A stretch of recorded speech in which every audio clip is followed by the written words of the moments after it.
Migración en el Perú, un reto constante. Isabel Berganza, sé bien, que trabaja en la Universidad Antonio Ruiz de Montoya.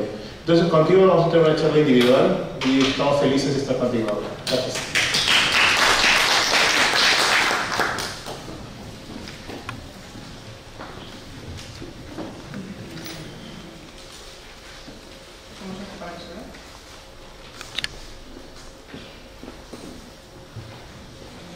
Bueno, buenas tardes. Gracias por la invitación al evento. Desde que conocí, ¿no?, el año pasado un poco la idea del Goethe Institut de impulsar este año, porque no es solamente son unas jornadas, sino que es el año con diferentes actividades, me pareció una muy buena idea y además, como han mencionado ya algunos de mis colegas, creo que las personas que venimos trabajando ya de más tiempo en las migraciones nos alegramos que ahora vaya siendo una reflexión y que esté dentro de la agenda pública y también de la agenda de las personas que investigan los procesos sociales.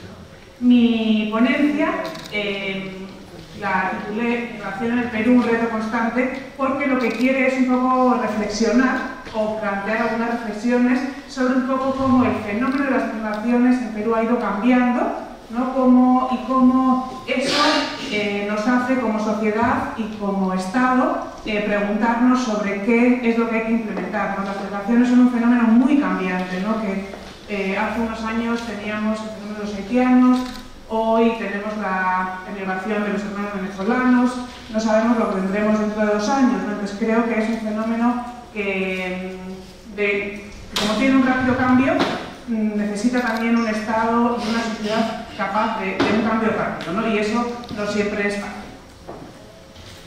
A la hora de estructurar la ponencia, bueno, lo he centrado en 3 puntos fundamentales. Uno, la pregunta, si hemos pasado de emisores a receptores, ¿no? Eso lo oímos, lo decimos los que venimos estudiando las migraciones, ¿no? Que hemos pasado de ser emisores de inmigrantes a ser receptores de inmigrantes. Bueno, eso es real o cómo es, ¿no? Por otra parte, bueno, las personas extranjeras en el Perú, este nuevo fenómeno que estamos viviendo, cuál es la diversidad de los flujos, ¿no? Y un punto especial a las personas venezolanas, ¿no? Porque si bien hoy en día es cierto que evidentemente las personas venezolanas son la mayoría de las personas extranjeras que están viniendo, también es importante que no perdamos la perspectiva de que hay una diversidad de flujos, de que hay una diversidad de realidades, ¿no? Y que el fenómeno de las migraciones o la problemática no empezó con las personas venezolanas y no acabará con las personas venezolanas, ¿no? Entonces, que tiene que ir más a largo plazo, que nos tiene que ayudar a generar políticas más a largo plazo. Y por otro lado, bueno, algunas reflexiones sobre avances y dificultades, y lo he centrado como en 3 puntos que ya se han ido conversando. La política nacional migratoria, que salió el año pasado, la ley de reglamento de migraciones, también nuevas, y por otra parte otros aspectos que me parece importante resaltar. Bueno, en cuanto a la pregunta de emisores que hacemos, ¿no? Perú ha pasado de ser un país de emisores, de ser emisor de inmigrantes a ser receptor de inmigrantes. Bueno, pues como veremos, sí, pero, ¿no? Entonces, pensaba primero, bueno, ¿cuál es el flujo de las emigraciones, de las personas peruanas que salen, ¿no? Para migraciones, las personas que son consideradas como migrantes son aquellas que salen y que no han vuelto en 6 meses. Entonces, aquí ven ustedes el flujo que hay, ¿no? De 2006 al 2015, y vemos como es verdad que a partir del 2009, que es cuando la crisis, sobre todo europea, empieza a resurgir y a ponerse como un punto, o sea, empieza a vivirse fuerte la crisis económica europea, y sin embargo el Perú avanza y avanzaba, ¿no? Entonces ahí vemos como a partir del 2009 es que empieza a descender paulatinamente el número de personas peruanas que salen del extranjero y que no regresan. ¿No? Vemos que ha descendido es verdad, no de manera drástica, sino bueno, poco a poco, pero es verdad que de manera continua, ¿no? No sabemos un poco si, y en los últimos años ha ido descendiendo cada vez menos. No sabemos, bueno, a partir del 2015, qué es lo que ha pasado, ¿no? Entonces, va disminuyendo desde el 2009 y esa disminución se va estabilizando, cada vez va siendo menor. Y por otra parte, si vemos los acumulados, es decir, la gráfica anterior era cuántos iban saliendo cada año. Esto es cuántos peruanos están en el extranjero, ¿no? Vemos que eso sí va aumentando, ¿no? Que progresivamente, en el 2006 había menos peruanos en el extranjero que lo que hay en el 2015. Entonces, eso sí ha ido extendiendo, o sea, cada vez hay más peruanos residiendo en el extranjero, ¿no? Si vemos, es verdad que a lo mejor los años, bueno, y que la subida además es paulatina y progresiva, no es que de repente se ha frenado, o que en el 2009 de repente sube muchísimo, ¿no? Sino que, bueno, ha sido una subida paulatina, ¿no? Entonces, este hecho también tiene que ser importante para la política migratoria, que hay muchos peruanos que están residiendo en el extranjero, ¿no? Por otra parte, la inmigración, los extranjeros que vienen a residir y a permanecer en el Perú. Bueno, como ya y Katia de Migraciones nos ha mostrado bastantes cifras, ¿no?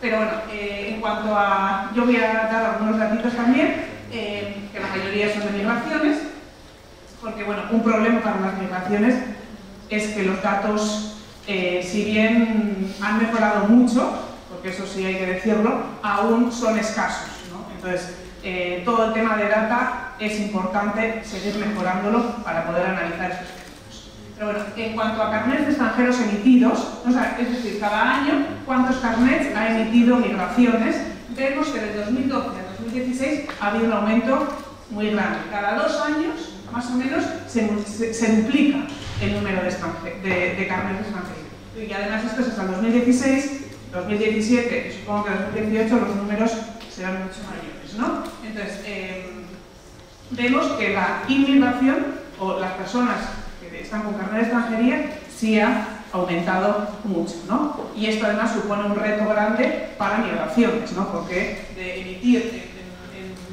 en unos pocos años, de emitir 12.000, o sea, de atender a 12.000 personas, bueno, atienden más temas, pero bueno, en este tema, de atender a 12.000, tienen que pasar con el mismo sistema, o sea, reformar su sistema para atender a 54.000, ¿no? Entonces, eso es un reto muy importante. Y en cuanto a la inmigración, ¿no? Es cierto, he puesto, como no hay cifras de cuántos migrantes hay en Perú actualmente, sino que hay diversas cifras, ¿no? He puesto, bueno, por una parte, los datos que aparecen en la publicación de Hoy en Migraciones el MI en el 2016, ¿no? Que se refieren al 2015, que ellos llaman extranjeros residentes, ¿no? Y por otro lado, he sumado esos extranjeros residentes a los 353.000 venezolanos que según Migraciones había, creo que los datos eran de junio, así creo que son más o menos de junio, ¿no? Los he sumado a esos 103.000, porque entiendo que no están sumados, o sea, porque que se pueden añadir para generar una cifra posible de comparación, ¿no? Entonces, si vemos que es verdad que el número aumenta, o sea, si en las cifras como hemos visto antes, ¿no? Sin embargo, si comparamos las cifras de extranjeros que residen en Perú, qué porcentaje suponen respecto a la cifra total de la población peruana, vemos que todavía estamos en cifras muy pequeñas, porcentajes muy pequeños. Por ejemplo, en Chile, el 4.25% del porcentaje de la población, el 4.25% son extranjeros. O sea, cada 100 personas hay 4 que son extranjeras. En Argentina, el 4.80%. Sin embargo, en Perú, solo con los residentes hay el 0.33% y ahora con los venezolanos, con la población venezolana, los estimados que hay, porque tampoco hay cifras exactas, ha subido a un 1.45% el porcentaje de la población. Lo cual nos quiere decir que, aunque es verdad que está aumentando, todavía las cifras, los porcentajes son muy pequeños respecto a la población total. Eso lo que nos lleva es a la reflexión de que estamos en un momento en el cual tenemos que asumir el reto. O sea, todavía es un porcentaje pequeño ¿no? Que está creciendo y además que está creciendo muy rápidamente, eso sí es cierto, pero sin embargo en comparación con otros países de la región todavía es pequeño. Entonces es como el comienzo de un fenómeno que entonces es importante que como Estado y como sociedad nos pongamos las pilas, vamos a decir, por decirlo de manera coloquial, para abordar el tema de la manera más positiva posible para prevenir las cosas que nos pueden llegar a suceder, ¿no? Y además esto también nos permite aprender de otros países que ya han pasado por esta situación, ¿no? Porque no se trata de inventar la pólvora, sino de conseguir una convivencia lo más pacífico posible. Entonces, frente a la pregunta, ¿hemos pasado de ser emisores a ser receptores? Eso, como les decía al principio, sí, pero, ¿no? O sea, sí es cierto que ha aumentado mucho el número de extranjeros residiendo en Perú, pero todavía hay un fuerte colectivo de peruanos residiendo en el extranjero que además va aumentando y además todavía el porcentaje de población extranjera en Perú respecto a la población total es bajo en comparación con otros países, ¿no? Y que además fundamentalmente ha crecido en estos 2 últimos años que es cuando se ha empeorado la crisis venezolana. Respecto a las personas extranjeras en Perú, en un primer momento es recordar que hay una gran diversidad de flujos, ¿no? Hay diversidad de nacionalidades, ¿no? Bueno, como una de las ponentes anteriores recalcaba, ¿no? Antes hay colombianos residiendo, hay españoles, hay de Estados Unidos, de Argentina y venezolanos que son los de más reciente llegada, ¿no? Entonces hay una diversidad de nacionalidades, aunque es cierto que es una migración fundamentalmente regional, ¿no? Que eso también tiene, culturalmente tiene sus lados positivos porque las diferencias probablemente sean menores, ¿no? Y además que hay diversidad de necesidades. Es importante el flujo, que es un flujo mixto. Los flujos mixtos son aquellos que están compuestos por diferentes realidades migratorias, desde los migrantes que migran voluntariamente para conseguir un futuro mejor, los migrantes que se han visto obligados a salir de su país por diferentes circunstancias, las personas víctimas de trata o de tráfico, ¿no? Entonces es un grupo que podemos pensar que es igual y que tiene necesidades similares, sin embargo que presentan grandes diferencias y que tienen necesidades diferentes, por lo cual el Estado tiene que actuar diferente y la sociedad también, ¿no? Porque las soluciones frente a las problemáticas sociales no solo son responsabilidad del Estado, sino que son responsabilidades de todos, ¿no? Entonces, son unos flujos mixtos, ¿no? Lo que antes mencionaban también las ponencias anteriores. Ahora lo que las instituciones internacionales han dicho es que la migración venezolana no es una migración voluntaria, sino que es una migración forzada, ¿no? Entonces eso supone una respuesta del Estado y del ¿no? Y luego también es importante en Perú migración en tránsito, ¿no? Que son personas, muchas de los extranjeros que pasan por Perú, eso, que están pasando, ¿no? Que quieren, los haitianos pasaron por Perú para ir a Brasil, los venezolanos también, hay muchos venezolanos que están en tránsito, que entran por Perú pero quieren ir sobre todo a Chile, ¿no? Y esos migrantes presentan también problemáticas diferentes, ¿no? En el caso de los haitianos además se les exigía visa, o sea, después del terremoto que sucedió en Haití, por la gran migración que hubo, Perú impuso la visa para ingresar al país a las personas haitianas y entonces pasaban el país como con situación de irregularidad, lo que les ponía en situación muy vulnerable, ¿no? Sin embargo, hoy en día los venezolanos no está sucediendo eso, porque por ahora el país no exige visa para ingresar, ¿no? Entonces, esto hay que tenerlo en cuenta siempre que hablemos de migración, que no solo nos enfocamos en un colectivo y que ese colectivo es igual, no, sino que es un colectivo muy diverso y además de diversas nacionalidades, con diversas necesidades.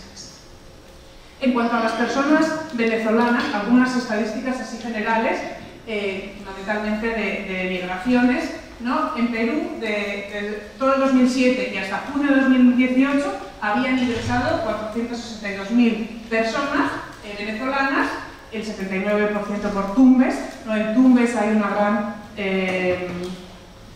un gran flujo de ingreso y eso ha supuesto también un reto importante para este control migratorio, ¿no? Y de esos 462, además de 462.000 personas que habían ingresado, 191.000 ciudadanos venezolanos habían salido, fundamentalmente por Tacna.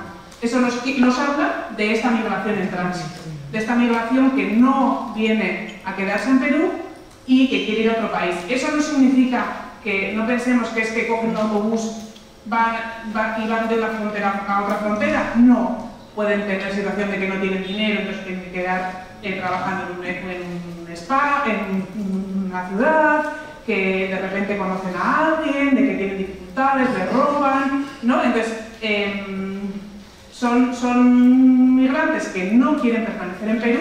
Eso no significa que su tránsito sea de un día para otro, ¿no? Sino que pueden presentar diferentes necesidades y estar en el país durante diverso tiempo sin querer regularizar su situación con el PTP o con el refugio, ¿no? Sino que están en tránsito y su deseo es llegar a otro país.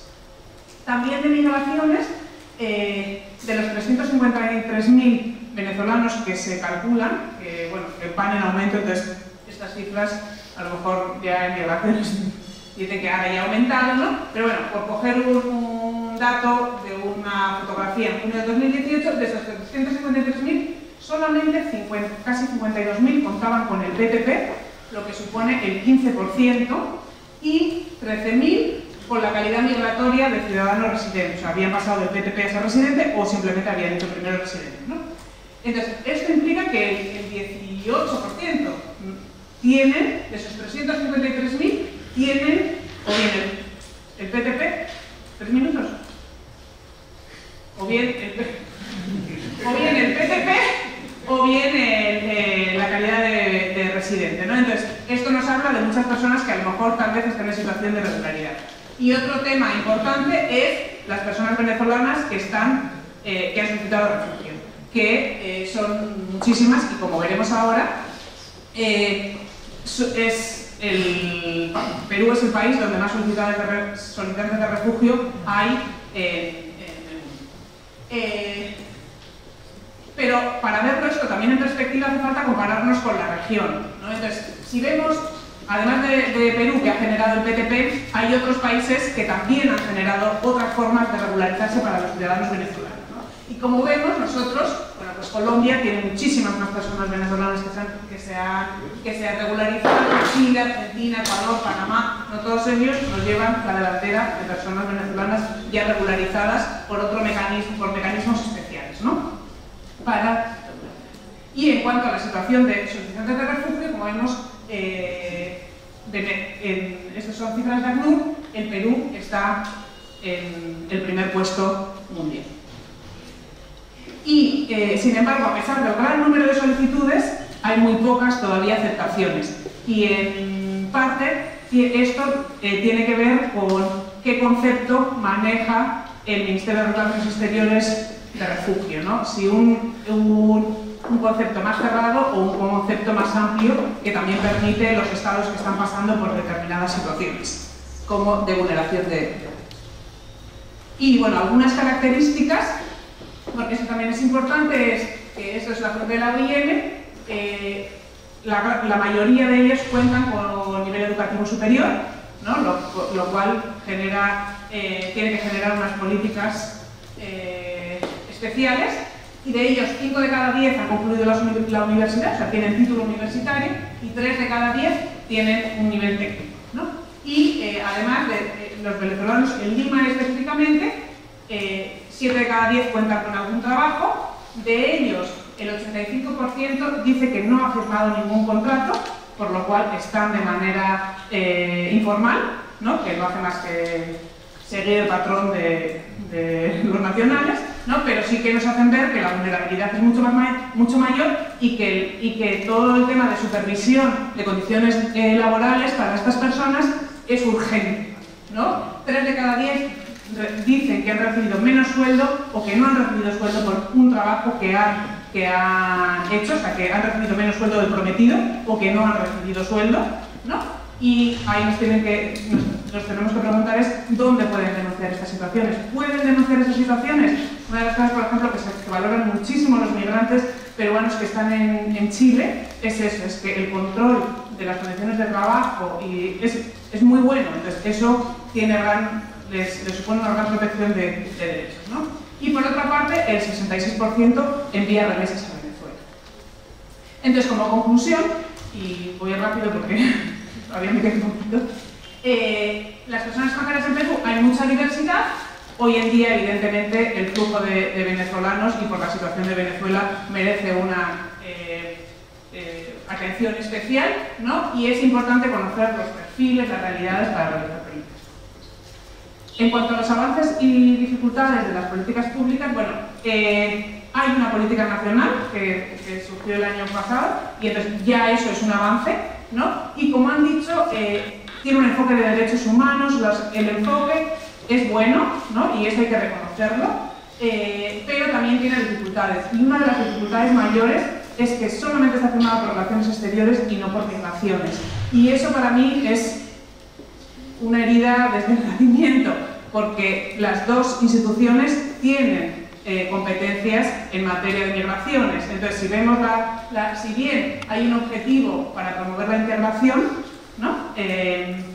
Sin embargo, el papel de migraciones en cuanto al control de fronteras, en cuanto al respeto de derechos humanos, al no firmar el Ministerio de Interior, ¿no? Esa política, para mí, sí genera una limitación muy importante en esta política, ¿no? Y además, es una política muy general, todavía no hay acciones concretas. Y por otra parte, de la Ley de Migraciones y el Reglamento, bueno, esto ya se ha ido mencionando, o sea, es cierto que tiene una perspectiva y un enfoque clarísimo de derechos humanos, y eso es un avance y ha sido saludado por diferentes instituciones. Si eso bien es cierto, también hay, como se ha mencionado también en las ponencias, falta al final implementar el derecho a la salud, que lo mencionaba Katia. Al final, en el reglamento establece que el Ministerio de Salud tiene que tomar medidas para que tengan el derecho a la salud protegido, incluso las personas que están en situación de irregularidad. Pero como la ley establece que para el SIS necesitan carnet de extranjería, al final hay un choque y todavía no tienen acceso, ¿no? O como se ha mencionado en el derecho a la educación. Entonces, sí se ve cómo existen contradicciones entre las leyes, algunas que les protegen el derecho a pesar de estar de manera irregular. Sin embargo, cuando tú vas a solicitar el ejercicio, cuando vas a ejercer ese derecho, no puedes, y es por trámites administrativos que, bueno, como no tienes el carnet de extranjería, ¿no? Incluso ha habido también problemas con el PTP, como mencionaba Katia, ¿no? O sea que el PTP, siendo un documento que sería muy parecido al carnet de extranjería, sin embargo, no da acceso a los mismos derechos, ¿no? Entonces, o la visa humanitaria, que también mencionaba. Entonces, a pesar de que es un avance fuerte, todavía existen muchos retos.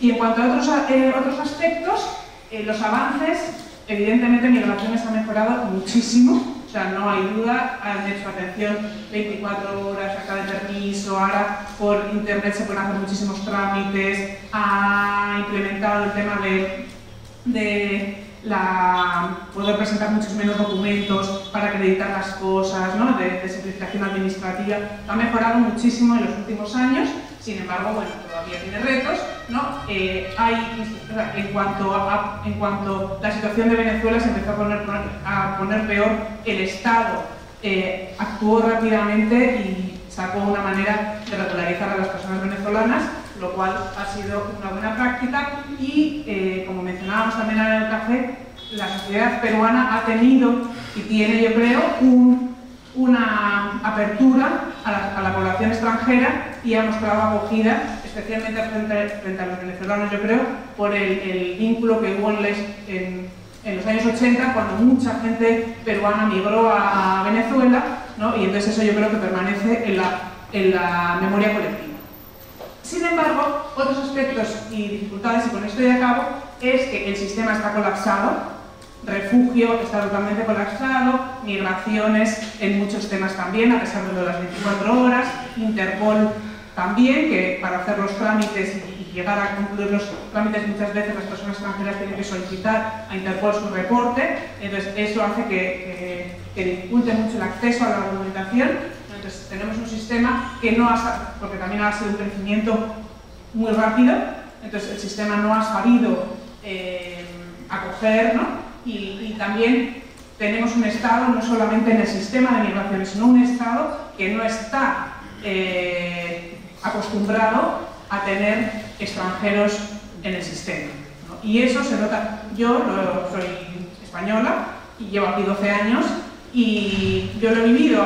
Ahora último he tenido que ir a por un subsidio que me da de salud y normalmente a las peruanas se lo ingresan en el banco y yo por ser extranjera he tenido que ir a dar que me den un cheque, o sea, tenemos dificultades adicionales por ser extranjeras porque es un país que no está acostumbrado a tener personas extranjeras. Entonces, y eso todos los extranjeros, o muchos, lo vivimos en nuestro día a día. Entonces, no solamente el sistema de migraciones, sino en general el Estado, aunque ha ido mejorando, todavía tenemos.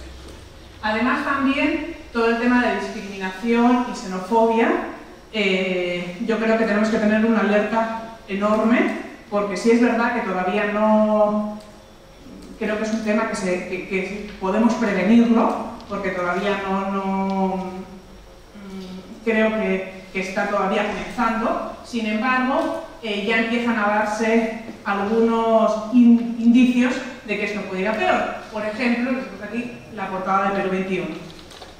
Fue banda venezolana. Eso a la población aparecen 5 noticias de estas y puede ser que se torne la tortilla totalmente, ¿no? Cuando realmente son muy pocos personas, ¿no? Las que pueden cometer actos delictivos.